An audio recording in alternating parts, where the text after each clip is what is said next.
Hello, welcome to Ennara Reacts. Today I'm watching another episode from the Fat Electrician.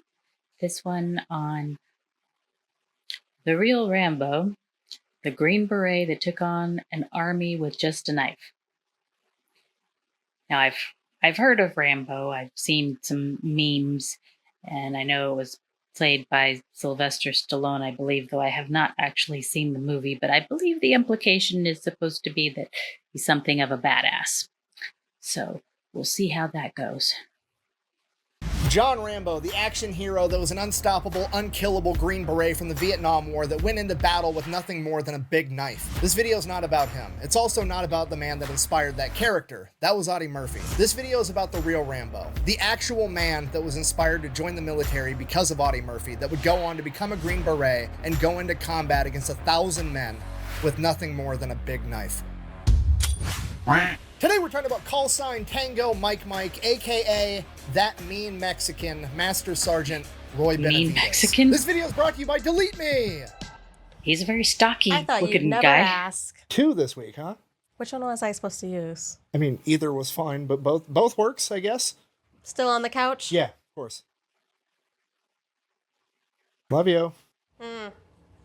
It's a rough life. Anyways, Delete Me, super simple, straightforward business. You give them money, they make sure that your personal information is not being sold on the internet by data brokers. Okay, and here's the thing with this. When I first started, I didn't want to give Delete Me my personal information because the whole purpose is I wanted my personal information off the internet, and giving my personal information to a company on the internet just kind of seemed counterproductive. But with Delete Me, you don't really have to give them that much information. When you sign up, you can give them as little information as you want. All they need is like your name and an email address, and that's it. And they will go through the internet and find everything for sale that's associated with that name and that email. They're going to come to you and be like, have you ever been associated with this address? Or are you related to this person? Or is this your old email? Or is this your phone number? And anytime you tell them, yes, that's me, they're going to go ahead and get all that information taken down so it's no longer for sale. Honestly, it's alarming how much of your personal information is on the internet and people are apparently making money selling it. Nothing makes you want Delete Me more than having Delete Me and seeing all the shit they find. And once that initial wave of information is taken down, they're going to keep monitoring all of these data brokers, and anytime there is a new listing available with any of your information, they're going to make sure it gets taken down as soon as possible. So if you want to check them out, I'll have a link and a discount code down below. Let's get back to the video.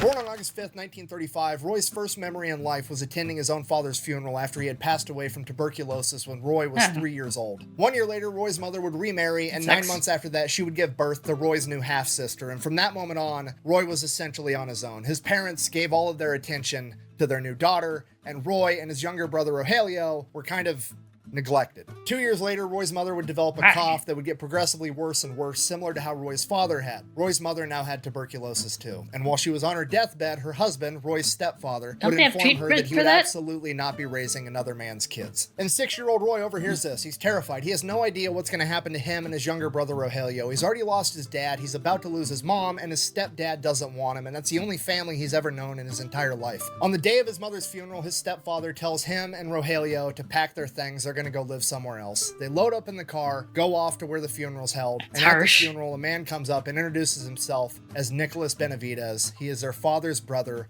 Roy and Rogelio's uncle, and they're gonna come live with him. After the funeral, they load up in Uncle Nicholas's car and they head off to El Campo, Texas, Roy and Rogelio's new home. Upon their arrival, they get to meet what is going to be their new immediate family. They have their Uncle Nicholas, their Aunt Alexandria, their grandfather Salvador, and their 8 cousins. Roy is informed that it is now going to be 7 boys sharing 4 beds, and that everyone in this family has to work to make this entire thing work because they don't have a lot of money. All the kids in the family are expected to go to school, get good grades, and then after school, they all have a job that they are expected to go out and do to help contribute to the family. And at the age of 7, Roy's first job was to go shine shoes to earn a little bit of extra money. Then in the summers or any other time the opportunity presented itself, they would all go out as a family and work in the fields picking crops. And this goes on for Roy's entire childhood. And his new family is incredible. His aunt, his uncle, his grandfather Salvador, they're the best people on the planet, but they're also being spread across their work and the 9 other kids in the house, so no kid gets a whole lot of attention. So between that, losing both of his parents, and being abandoned by his stepfather, he's kind of an angry kid, understandably so. So at a young age, he developed a pretty bad attitude, and he was not afraid to fight about it. One of his favorite things to do when he was 7, 8, 9, 10, 11, 12 years old was to go to the movie theater and watch the newsreels of all the different things that were happening in World War II. II, and he was inspired by the paratroopers. That's what he wanted to do. He wanted to be in the United States Army. But the problem with this pastime of going to the movie theater to watch all the newsreels was that you had to pay to get inside, and Roy didn't have any money. All his shoe shining money went back to the family. So Roy and a bunch of other kids would wait outside the movie theater for one of the previous showings to leave, and hopefully rich people would throw their pocket change out and let all the poor kids scramble and fight over it. It didn't take young Roy long to figure out that if he just beat up all the other kids, he would get all the money, and then he wouldn't have to run and dive for pocket change. The enemy cannot push a button if you disable his hand. Fighting. It gets so much worse because as World War II progresses and all the young men go off to fight this war, there's a huge lack of manpower all across the United States. And to help alleviate that, one of the things the United States government does is basically opens up the southern border so that people can freely come into the United States and begin working. Because of that, there ends up being this huge misconception, especially in any state bordering Mexico, that any person of Hispanic descent wasn't even American, they were just some Mexican that was showing up to work in the fields. Y el acento, ¿dónde are you from? Scranton. Y before that, La Philadelphia. This leads to young Roy getting picked on at school. All the kids are calling him a dumb Mexican. They're telling him he's not American. They're calling him a pepper belly. And he's like 8, 9 years old. What's He a has no pepper idea belly? what's going on. So he goes to his grandfather, Salvador. And Grandpa explains to him, Roy, the Benavidez family fought against Mexico to gain their independence, just like any white person's ancestors fought against Great Britain to get their independence. Your mother was Yaqui Native American. You are just as much, if not more American than anybody else. The Benavidez family name is Mexican, but we are Americans. You have multiple cousins fighting for America in the war right now. Don't ever let anybody tell you that you're not American, which is a great sentiment. I love it. However, what young, angry Roy honed in on was they fought for it. From this point forward, anybody that wants to make fun of Roy has a fight on their hands, and they almost never won because Roy, at the age of 9, 10 years old, has been working in fields and shining shoes after school every day for years. Strong. He is way above the average level of toughness for a young man. And Roy wasn't even that big of a kid. If anything, he was smaller than average, but none of the bullies were bigger than him either once they were looking up at him from the flat of their back, which is always where they happen to find themselves eventually. Now, it's also important to mention that Roy, while he does have a temper and he's not afraid to fight about it, he does have standards. He was being raised right by his aunt and his uncle and his grandfather. Roy would not hit a girl if a girl made fun of him. He's a good kid. But what he would do is when they went out to recess, he would kick dirt at her until her brother or her boyfriend came to stop him, and then he'd beat the shit out of that guy. Hello, how are you? Okay. And this goes on for Roy's entire childhood. He's always getting in fights. He struggles in the classroom academically, but outside of school, he does work super hard to help provide for his family. He still loves going to the movie theater, watching all the newsreels about World War II. He still wants to grow up to be a paratrooper, and he also loves hanging out with his uncle and his grandfather, Salvador. And his grandpa had all these amazing stories that he would share with him, and all these stories had some underlying meaning or some lesson that Roy needed to be taught. And his favorite Moral. story was when his grandpa was younger and he was a cowboy, and he was on this trail, and another cowboy had fallen off his horse down onto a cliff face and he was stuck. And Grandpa Salvador stopped, took his belt off, and lowered it down to help pull this cowboy up and saved his life. And the moral of that story was, when somebody needs help, you help him. And all this keeps going on until he's about 14 years old and he drops out of school. He's not going to go to high school. He's just going to go get a full-time job and help support his family. So that's what he does. He goes out and he starts working at this local tire shop. Uncle Nicholas, realizing that Roy is going to be a man soon and that getting in fights like he does is going to have real-world repercussions, figures that he needs to help Roy get over that somehow. So he encourages Roy to start amateur boxing, and Roy is incredible at it. He makes it all the way to the state tournament his first year of doing it. While there, he ends up losing his very first match, and in the locker room after his fight, the young man that had just beat him comes up and wants to shake his hand now that they have their gloves off, and Roy's anger and temper gets the better of him, and he ends up fighting this kid in the locker room, wrestling him into a stall and shoving his head into a toilet. After Roy does that, all the other coaches, all Not the very other fighters, sportsmanlike. Roy's coach, all look at him like, what the fuck, dude? And they're all disappointed. Yeah. And it was the first time in Roy's life that he felt ashamed and disappointed in himself. And this is where Roy really starts to get a lid and a grasp on how to control his anger. After that, Roy gives up amateur boxing and just continues working full-time at the tire shop. And that's when his boss, Mr. Haddock, the tire shop owner, also kind of becomes his father figure too, because he works with him and he's around him so much. He just becomes that older, male role model that Roy has Makes always sense. kind of been looking for. And he continues to help Roy mature and get a better grip on his anger and more control of himself. And this goes on for a couple of years. And then one day when Roy is 17 years old, a recruiter from the Texas National Guard comes in and wants to hang up a flyer at the tire shop for anybody who's interested in joining the Texas National Guard. And on that flyer was none other than Roy's role model, Audie Murphy, the most decorated soldier of World War II. You see, this is right in the middle of the Korean War, so Audie Murphy, the World War II war hero, had joined the Texas National Guard to help with recruiting, and he was also going to train the next generation of soldiers. And at this point, Audie Murphy's the shit. He's got an award-winning book, he's an actor, and when he's acting, he's playing the role of himself in movies, and he's being told by directors, hey, I know you were there and you're literally just portraying the shit you did, but you need to tamp it down a little bit because it's so unrealistic, nobody's gonna believe this story. This is a Texan that was rejected by the Marine Corps for being too small and then went on to be the most decorated soldier of World War II, earning the Medal of Honor for going toe-to-toe with an entire German SS battalion by himself from the back of a flaming M10 tank destroyer with a 50 caliber machine gun. So Roy Benavidez figures if the Texas National Guard is good enough for Audie Murphy, then that's exactly where he wants to be. So he joins the Texas National Guard, he ships off, goes to basic training, ends up coming back, he's doing his weekends, he's doing his training in the summer. That goes on for a couple of years while he's still working at the tire shop with Mr. Haddock. Then one day he decides that he likes doing Army stuff a lot more than he likes changing tires, so he wants to go full-time Army. He goes over to the active duty recruiter's office. It's a shared office. They've got the Navy, the Marines, the Army, and the Air Force all right all there in in one one building. Okay. Roy walks right past the Navy, walks right past the Marines, walks right past the Air Force, goes straight to the active duty Army recruiter, says, here's my guard papers, I'm a corporal, I want to be a paratrooper. I don't just want a normal contract, I want a contract that guarantees me airborne school. At this point, the Army recruiter looks at Roy, who's like 130 pounds soaking wet, and he's like,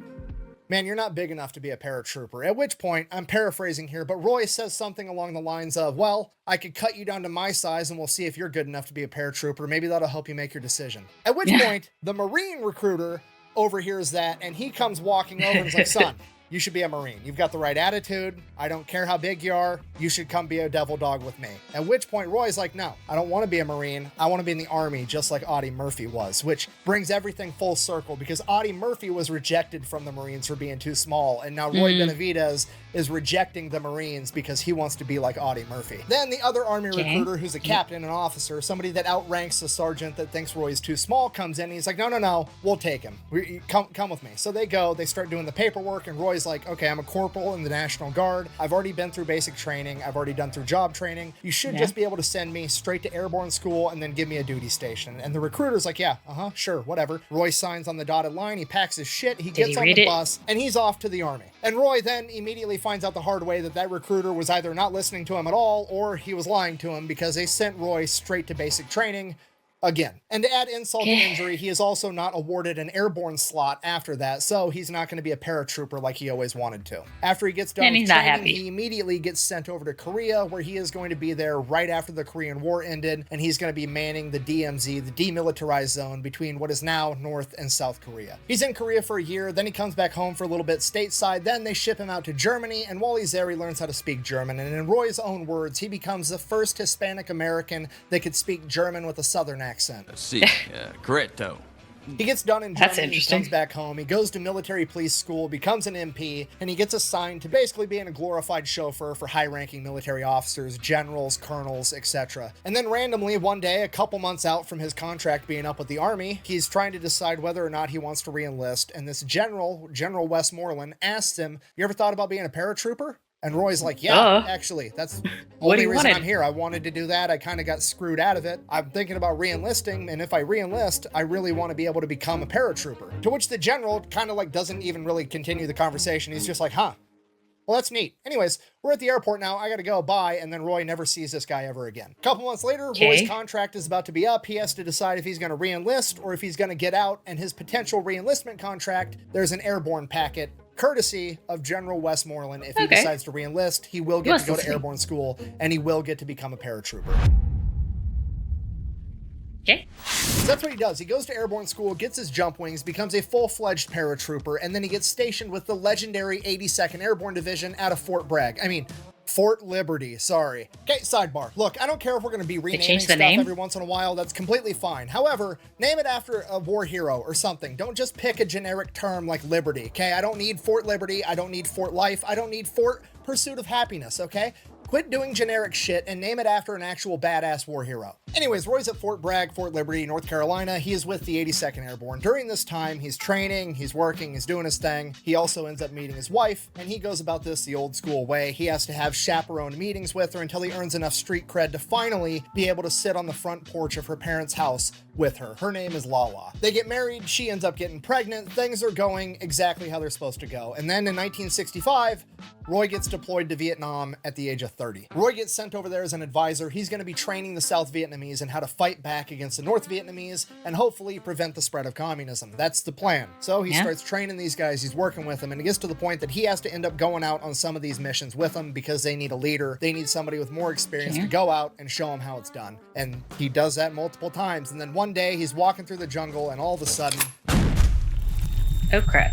Roy has no idea what's going on. 1 second, he's in South Vietnam on a mission. The next second, he's in a hospital in the Philippines, and everything goes by in a blur. And before he knows it, he's in San Antonio at the Fort Sam Houston Medical Center. At this point, Roy still has no idea what's going on. Doctors and nurses are coming and going. There's some pregnant woman named Lala that's trying to hang out with him all day long, and he's just not comprehending anything that's happening. Oh, he doesn't remember her? Roy's wife, Lala, would be informed that Roy had stepped on a landmine in South Vietnam during one of their patrols. And they don't know how he survived, but the going theory was that it was some type of defect with the landmine, that when it exploded, the entire landmine didn't fragment, but the top of it stayed intact as one solid metal plate. And when he stepped on it, it detonated it, and the landmine plate shot up and smacked him on the ass so hard that it broke his back and jolted his brain so severely that they don't think he'll ever regain his memory. In addition to that, due to his broken back, he would almost certainly never be able to walk again, even if he did come to mentally. And this goes on for weeks of Lala showing him pictures, telling him stories, trying to remind him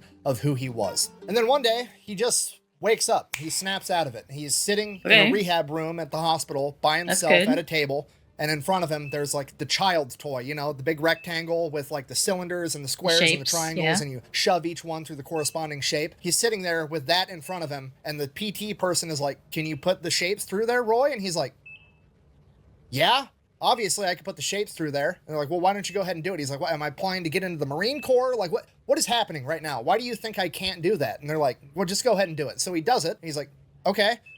Obviously, what is happening right now?" They then explain to him that he has been unable to do that for weeks every single time they've got him to try, and Roy is just like literally snapped out of it like that. He's 100% mentally all there. He just doesn't remember the accident itself. He remembers everything else. So Roy's back. This is great. Now he just wants to get back up on his feet. He wants to keep serving in the army. He wants to keep jumping out of planes. He wants to go back to Vietnam and be with his guys. And that's just how Roy is. So he demands that they start giving him physical therapy as soon as possible. And that's what he does. And over the course of a couple weeks, he comes to the painful realization that these physical therapists aren't getting him ready to walk and run and be in the army again. They're getting him mentally ready to spend the rest of his life in a wheelchair. The doctors are telling him he's never going to walk again. He's going to spend the rest of his life in a wheelchair, and he needs to accept that. But Roy's not buying it. If they're not going to push him to get the results that he wants, he's going to push himself. The night nurses come in, they catch him, they give him a pill, they knock him out, they put him to sleep. He wakes up the next morning, his hip hurts from where he fell out of bed, and his leg muscles are sore from bearing weight for the first time in months. But the plus side,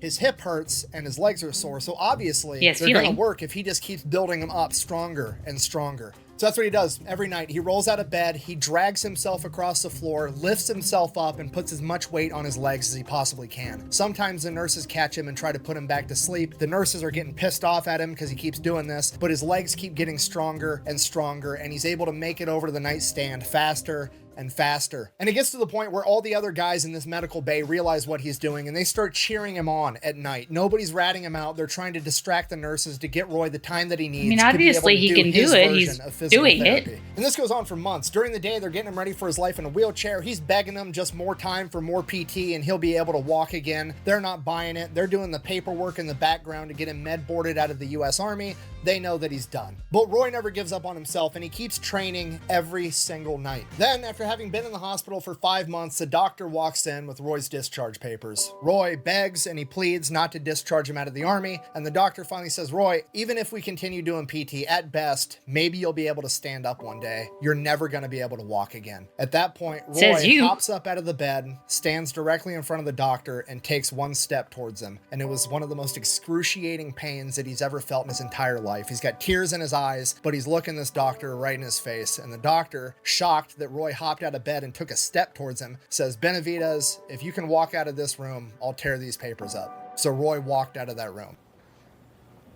Oh, man! Hold on now, hold on! Oh, that hurt! Walk it off! Hey, man, you can walk! Shortly after that, he walked out of that hospital and went back to Fort Bragg.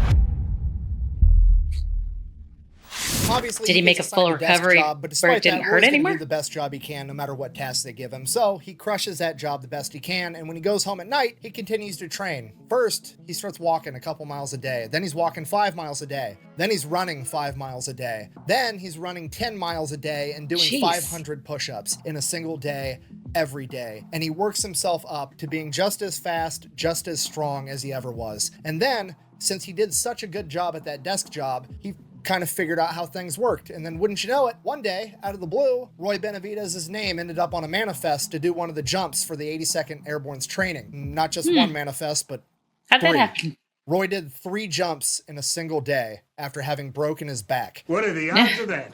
What are the odds of that? And after having done that, Roy sits back, relaxes, reflects on his achievement. No, I'm just kidding. He goes out and decides that he wants to become a Green Beret now. So he goes off to Special Forces selection and he makes it. He passes. He becomes a Green Beret. On one hand, absolutely incredible. It is almost unbelievable that he's able to accomplish this. On the other hand, it's obvious that he was going to be able to accomplish this, right? Because if you don't know about these Special Forces groups, it's never like the fastest, the strongest, the freak athlete that ends up making these Special Forces units. It's always just that tough farm kid that you're going to have to kill to get him to stop. It's that person that's never going to quit. And if there was ever a embodiment of that archetype of person, it's Roy Benavidez, okay? Homie stepped on a landmine and literally walked it off. Of course he had what it took to become a Green Beret. That's just to get selected to be in the unit though, so then he has to go off and get all of his other training. He becomes a linguist, he gets cross-trained as a medic, he gets trained on every heavy weapon system, he becomes trained in military intelligence, the gathering of information. So he gets done with all this training, then he gets orders that he is going to be deploying to Central America. Here's the problem, Roy doesn't want to deploy to Central America, Roy wants to go back to Vietnam.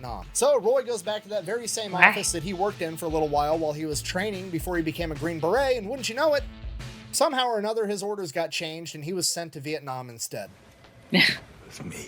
But Roy wasn't just going to be going to Vietnam, he was going to be going to other countries neighboring Vietnam, like Cambodia. Roy was part of MAC v SOG. Okay, real quick, for those that don't know, MAC v SOG at this point in time is America's premier top secret special forces group, okay? They take all the best guys from all the other special forces, the Army Rangers, the Marine Raiders, the Green Berets, the Navy SEALs. They take their best guys and they put them in this unit together as like America's special forces dream team. Basically, they're the ones doing all the stuff that America's not doing. You know, this group is so secretive that nobody even knew that these guys existed until like 30 years after Vietnam. Okay, SOG, everybody thinks it stands for Special Operations Group. That's not what it stands for. It stands for Studies and Observations Group. And they did that on purpose because they wanted it to sound like some nerd shit. That way, if a politician or a high-ranking officer that wasn't supposed to be in the know read that on a document, they weren't going to ask any questions. During Vietnam, these guys had a 150-to-1 kill-death ratio. For every MAC v SOG member that went down, 150 enemies went down first. And they do all kinds of different crazy stuff during Vietnam, but when Roy gets linked up with them, they're working in Cambodia. Okay, real brief, oversimplified version of what's going on here. You have the NVA, the North Vietnamese Army, and they are trying to supply the Viet Cong, the guerrilla fighters in South Vietnam, with a bunch of supplies. Now, they have 2 options. They can punch through the front line, fight through all the American defenses to deliver these supplies. Doesn't sound like a very good time. Or they could cheat. They could just cut right over into Laos and then travel through this neutral territory with no resistance, and then travel into Cambodia, more neutral territory with no resistance, penetrate way past all the American front lines, deep into South Vietnam, and then cut back in and drop off all the supplies. Okay, and to be fair, that's a brilliant plan, because there's not a whole lot America can do to stop it, right? Because the only thing America really can do is to send their troops into Cambodia and Laos, and that's not going to be a very popular idea, considering that most of America's mad that they're in Vietnam in the first place. They're definitely not going to support invading 2 more countries. So if America wants to stop this, the only thing they can do is to send their own guys into this neutral territory where they're not supposed to be to cut off this supply line. And then, even if they do run into each other in this neutral territory, it just turns into the Spider-Man meme, right? Hey, you're not supposed to be here. No, you're not supposed to be here. And then everybody's just Neither as of you is guilty supposed to be of here. breaking the same rules. It's a really good plan on their part. Okay, but here's the problem with this whole thing. America cares a lot more about not getting caught in these neutral territories than the North Vietnamese do. Because of this, the Americans are only sending in very, very small groups of men, like 12 guys or less, whereas the North Vietnamese are sending in entire companies. They're sending in hundreds of guys. So this makes it impossible for the Americans to directly confront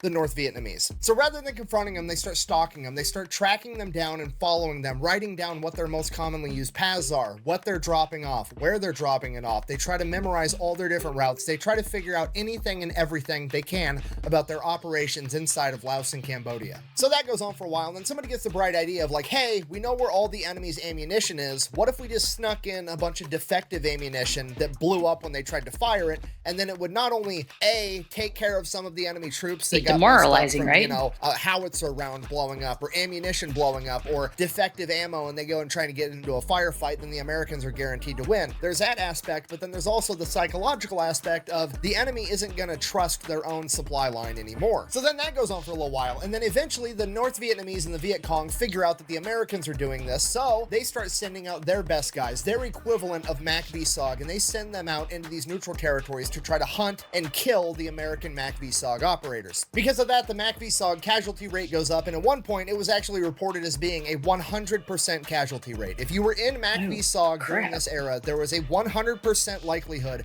that you were going to get injured or killed in the line of duty. A Purple Heart to these guys was just a rite of passage. So MACV-SOG starts taking more casualties. They realize they're being hunted. Then they start doing countermeasures to prevent from being caught. They're having helicopters go in and pretend to drop off a bunch of operators when they're actually not doing it, basically spamming them. That way, when they actually do go behind the line, the enemy's not going to know whether that was a fake drop-off or a real drop-off. So that's what's happening. There's like this shadow war going on in the neutral territories of Cambodia and Laos, and this is what's happening when Roy shows up. So 2 weeks into being there, Roy goes out on a mission, and one of the guys if he's with ends up getting shot up, and they have to get this guy medevaced, but they're still being attacked, so they can't go out in the open so a helicopter can land. So the helicopter has to drop what's called a Maguire rig. It's basically just a rope that these guys are going to hook onto, and they're going to pull them straight up out of the canopy of the jungle and fly off with them dangling underneath the helicopter like some badass Pinocchio. Now, usually when you do this, like you can see in this picture, you're stacked on top of one another on the same nylon rope. But for some reason on this day, they dropped 2 nylon ropes. Roy hooked the other guy that's injured up to one, get twisted and hooked together? himself up to the other. And Roy probably didn't even realize that there was 2 ropes. He just saw a bunch of nylon rope everywhere. He hooked both of them up, and they were going to take off. So they get pulled up out of the canopy. They take off, headed towards camp, but because they're each on a different rope, the ropes end up getting crossed, and the nylon ropes start rubbing together. And when nylon rubs up against nylon, it melts because it's plastic. So these ropes are going to end up snapping, and Roy and his buddy are both going to fall to their death unless they can land and get this figured out. And they can't land because they're still being shot at. Now, luckily for Roy and the other guy, the belly man in that helicopter was another one of Roy's friends, a sergeant by the name of Leroy Wright. And he noticed what was going on, and he ties himself off to a 3rd rope and lowers himself out of the helicopter in between the other 2 nylon ropes, allowing his body weight to untangle the ropes as he lowered himself down, saving all 3 of them. Okay, interesting.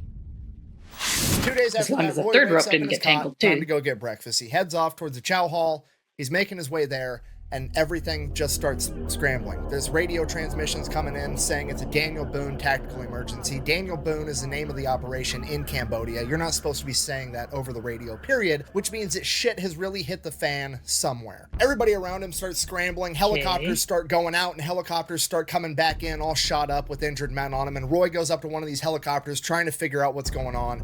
And the door gunner in this helicopter falls out, and it's a 19-year-old kid that Roy remembered they just celebrated his birthday like a week ago. And this kid falls into Roy's arms and dies on the spot. Roy asks the rest of the helicopter crew what's going on, what's happening, and they tell him that there's a team out there that's getting overrun by hundreds of NVA. So Roy continues to ask him, what team? Who's out there? Did you pick them up? Are they here now? What's going on? And they go, no, we couldn't get close enough to pick these guys up. They were so overrun and we were taking too much fire from the helicopters.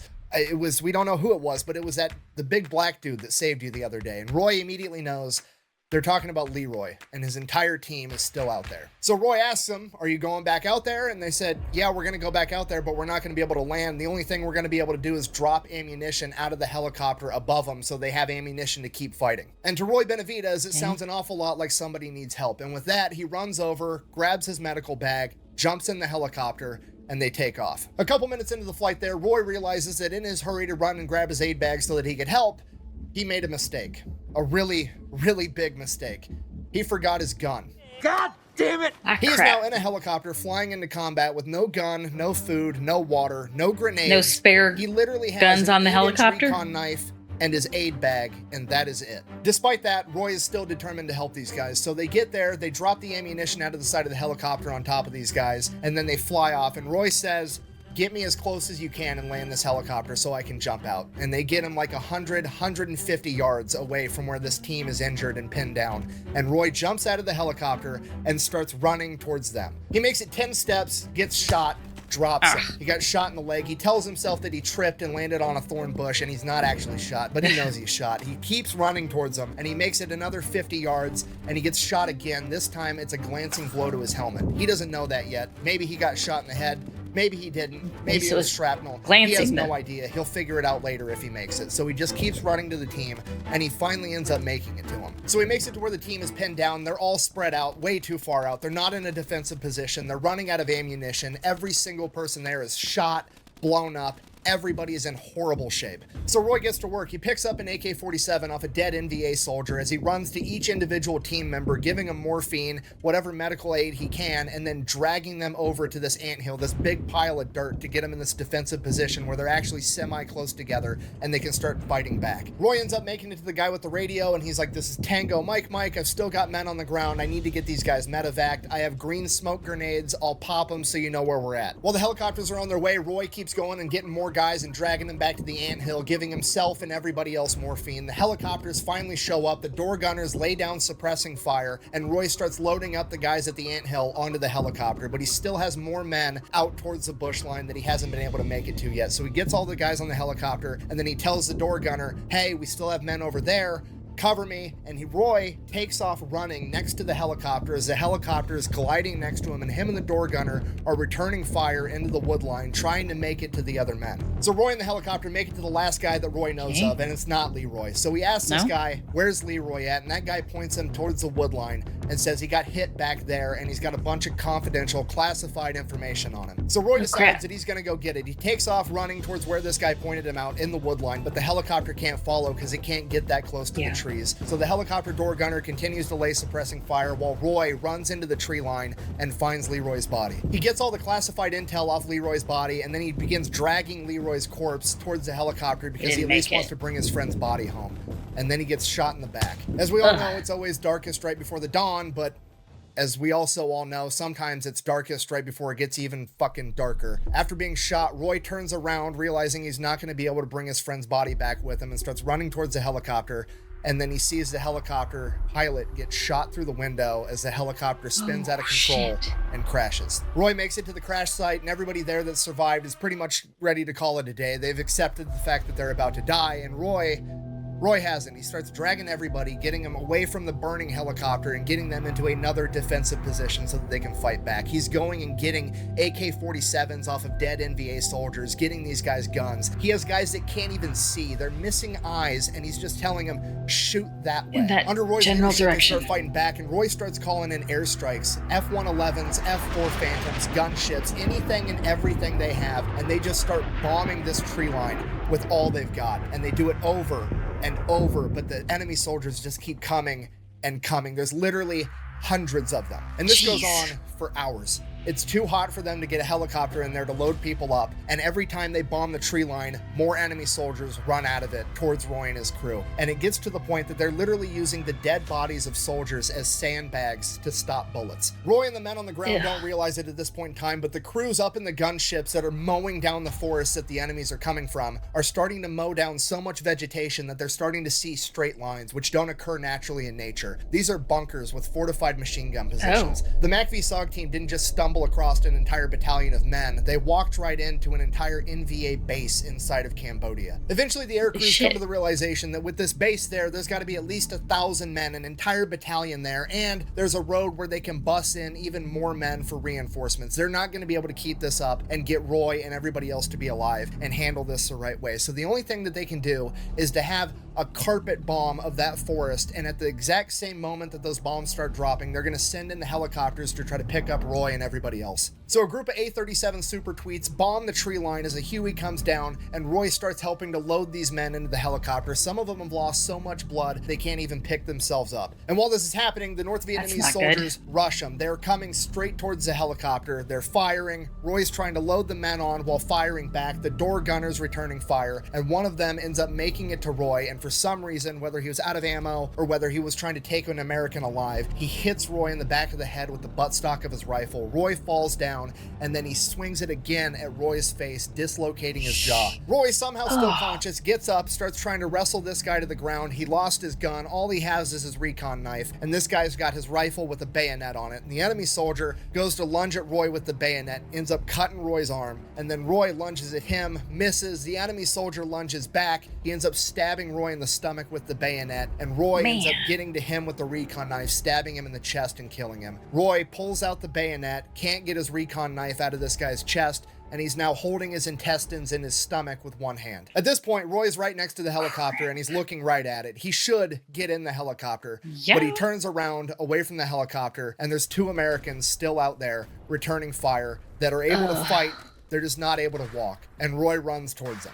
Roy gets there, picks up the one that can't walk entirely, and starts helping to drag him towards the helicopter, and the other guy can't crawl, but he can't walk, so he literally starts walking on his knees using an AK-47 like it's a crutch. They get to the helicopter. Roy helps load them in the helicopter, grabs the AK-47 that the guy was using as a crutch, turns around again and starts shooting at NVA soldiers that are charging towards the helicopter. I thought he had to be as holding the his injured men behind him intestines literally grab Roy and drag him into the helicopter as they take off. As it becomes clear to absolutely everyone that Roy Benavidez did not just bring a knife to a gunfight. The communists brought an army to a Roy Benavidez fight and still couldn't win. After saving all the surviving members of the original MACV-SOG team and the first helicopter crew, through 6 hours of combat, Roy has sustained over 37 different life-threatening injuries, multiple gunshot wounds, over 20 shrapnel wounds. He has been bayoneted and he has been clubbed. And after being dragged into the helicopter, he finally loses consciousness. Just a flesh wound. His next memory is being literally waist deep inside of a body bag as an American medic is zipping it up. His eyes are caked with blood and he can't open them. He can't talk to the medic because his jaw is dislocated and he's lost so much blood that he can't move. And from the medic's perspective, he doesn't even realize that Roy's an American because he's Hispanic. He's got the same skin tone as the North Vietnamese, and Roy's body is literally laying on top of 3 dead NVA soldiers that in Roy's fog of morphine and adrenaline, he loaded into the helicopter because he didn't want to leave anybody behind. Roy can literally feel the teeth on the zipper closing as it gets closer and closer to his head, and once the zipper reaches his neck, somebody stops the medic and says, "Hold on, that's Benavidez," and he instructs the medic to double check and make sure that Roy is actually dead. And the medic argues with him, and Roy's buddy says, "I don't care, double check." And the medic zips down the body bag a little bit and puts his hand on Roy's chest and leans forward to listen and see if he can hear breathing. And at this moment, Roy takes what he describes as the best shot he's ever made in his entire life. He spits directly in that medic's face. Give him that. And with that, they get Roy out of the body bag, they get him in the aid station, and they start trying to do everything they can for him, but they're almost positive that he's not going to make it. After his chain of command figured out everything that had happened and that Roy was pretty much the only reason reason that the 8 other men that survived made it out of there alive immediately got him signed up to receive the Distinguished Service Cross. The only reason they didn't try to get him the Medal of Honor on the spot was because they didn't think Roy was going to survive, and they wanted to get him an award that they could give him in the field so that he could receive it before he passed away. But Roy Benavidez had other plans. He doesn't pass away. Instead, he recovers. And not only does he recover, he yet again refuses to get med boarded out of the Army into a medical retirement and continues to serve an additional 10 years in the United States Army. And during that time, they try to get him awarded the Medal of Honor. Energizer because Bunny if just anybody keeps deserves going. it, it's this guy, right? But for some reason or another, it always ends up getting rejected, and it gets rejected again and again and over. They just keep rejecting his Medal of Honor. But there's nothing that Roy or anybody else could do. For some reason or another, the committee in charge of awarding the Medal of Honor simply did not want to give Master Sergeant Roy Benavidez the award that he had earned. So he did the only thing he could do. He just kept on keeping on. So he went on, served throughout the military until 1976 before finally retiring as Master Sergeant Benavidez, the recipient of the Distinguished Service Cross. As Roy retires, there was another press push about how incredible he was, wondering why he didn't earn the Medal of Honor, and this ends up connecting him with one of the men that he had saved that Roy actually thought had died. And this man gets a hold of Roy almost 12 years after the fact, and he tells Roy that he's going to write up everything that he witnessed and send it into this committee again. And yet again, even despite all this new information, the committee in charge of awarding the Medal of Honor rejected it again. And then they realized what they were doing wrong. They were telling the whole truth. They were saying that Roy hopped in a helicopter, flew into Cambodia, and helped save a bunch of MACV SOG members. And as far as the US government's concerned at this point in time, up until like the mid-80s, MACV SOG, A, doesn't exist, and B, if it did, it definitely would not be operating in a neutral territory like Laos or Cambodia, because that was against the rules. I can neither confirm nor deny details of any operation without the Secretary's approval. Granger knows that if you're a lineman So they in charge of couldn't keeping give the him lights the on, medal because they were you telling go to the great truth lengths, that they didn't and sometimes want heights people to ensure actually power know. is always flowing, which is why you can count on Granger for professional grade products and next day delivery. So the politicians and the bureaucrats in charge realized that if they give Roy the Medal of Honor for saving MACV SOG members in Cambodia, which wasn't supposed to be happening, there could be political backlash, and they're not going to metaphorically stick their necks on the line just to give Roy what he deserves, despite the fact that Roy put his entire life on the line for them. So bearing this in mind, they redo all the paperwork, they jump through all the hoops to try to get Roy the Medal of Honor again, and this time, rather than saying that Roy's courageous actions occurred in Cambodia, they simply said that they happened to the west of Lock-In Airfield, which was where Roy was stationed.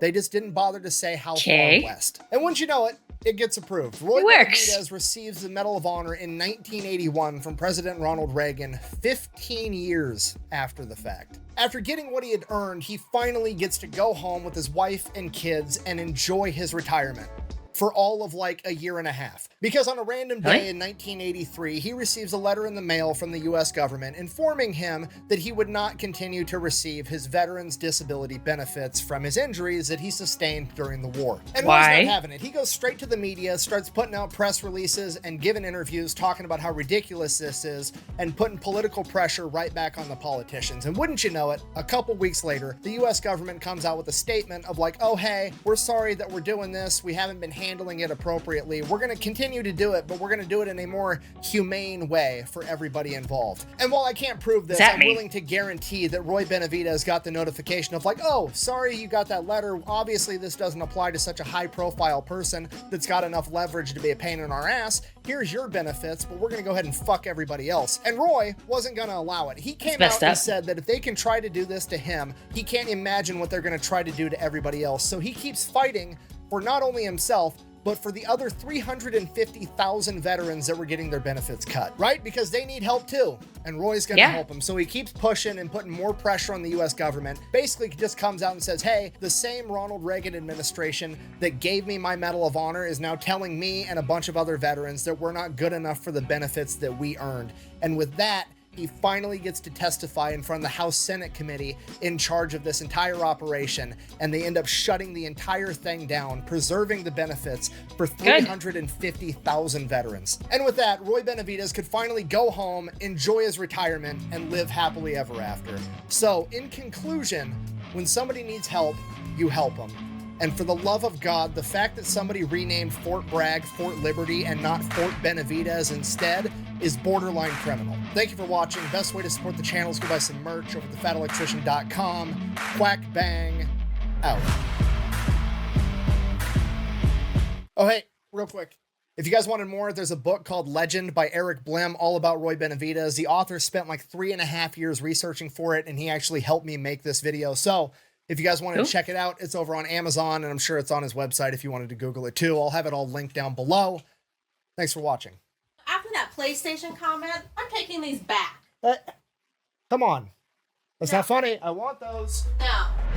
They locked me in our staging area, and they started unloading. Started identifying the bodies. They found out I loaded 3 dead enemy soldiers in that helicopter. I didn't want to leave anybody behind. My mission was to recover the classified material, so if anybody had it, he was on the helicopter.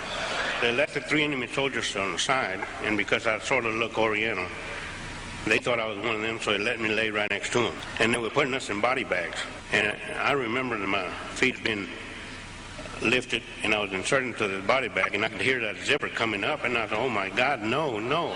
And I couldn't talk because my jaws were locked, and I could hear that zipper coming up, and one of my buddies was doing the Mexican head dance, and he was yelling at the doctor, that's Roy Benavidez. The doctor said, sorry, there's nothing I can do for him. I'll find out later. Jerry Cottenham made that doctor at least to feel my heartbeat. When I felt that hand on my chest, I made the luckiest shot I ever made in my life. I spit in the doctor's face. You know, there's a saying among us veterans, for those that had fought for it, life has a special flavor. The protected will never know. You have never lived till you almost died. And it is us veterans that pray for peace most of all, especially the wounded, because we have to suffer the wounds of war. I'm asked hundreds of times, would you do it over again? In my 25 years in the military, I feel like I've been overpaid for the service to my country. There'll never be enough paper to print the money, nor enough gold in Fort Knox for me to have to keep from doing what I did. I'm proud to be an American, and I'm even prouder that I've earned the privilege to wear the Green Beret. I live by the motto of duty, honor, country. Ladies and gentlemen, thank you very much. Thank you, God bless you, and God bless America. Well, there you have it. The real life Rambo. Definitely a tough guy. I can't imagine how he survived all those various different life-threatening injuries and things like that. Just had the will to just keep on going. More power to him. And glad he got the benefits that he fought for. And very informative.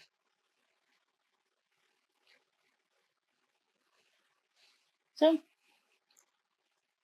there you have it. I will include a link to the original video in the description. And if you have any recommendations for other videos to watch, drop it in the comments below. And thanks for watching with me. Remember to hit like and subscribe.